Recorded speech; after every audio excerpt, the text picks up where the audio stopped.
تازہ ترین ویڈیوز کے لیے چینل کو سبسکرائب کر کے بیل آئیکن اور آل نوٹیفیکیشن پر کلک کریں تاکہ آپ کو ملے ہر خبر سب سے پہلے۔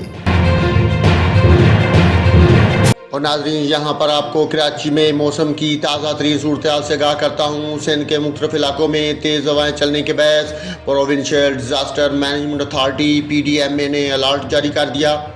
PDMA سندھ کا کہنا ہے کہ 22 تا 27 جنوری کراچی میں تیز ہوائیں چلنے کا امکان ہے۔ PDMA سندھ کے مطابق سکھر، گوٹکی، خیرپور، لاڑکانہ، جیکب آباد میں بارش کا امکان ہے۔ PDMA کا کہنا ہے کہ درختوں اور سائن بورڈز گرنے کے خطرات پر متعلقہ ادارے اقدامات کریں۔ ناظرین، کراچی میں تیز ہواؤں کے باعث مختلف حادثات میں ہلاک ہونے والے افراد کی تعداد 5 ہو گئی۔ کنیز فاطمہ سوسائٹی، گلشن معمار، شیرسا اور نارتھ کراچی میں دیواریں گرنے سے 4 افراد جان بحق ہوئے۔ لانڈی میں بجلی کی تار گرنے کے باعث کرنٹ لگنے سے ایک شخص دم توڑ گیا۔ محکمہ موسمیات کا کہنا ہے کہ مغربی بلوچستان اور مشرقی ایران میں ہوا کا زیادہ دباؤ موجود ہے۔ مغربی سمت سے 45 سے 54 کلومیٹر فی گھنٹہ رفتار سے ہوائیں چل رہی ہیں۔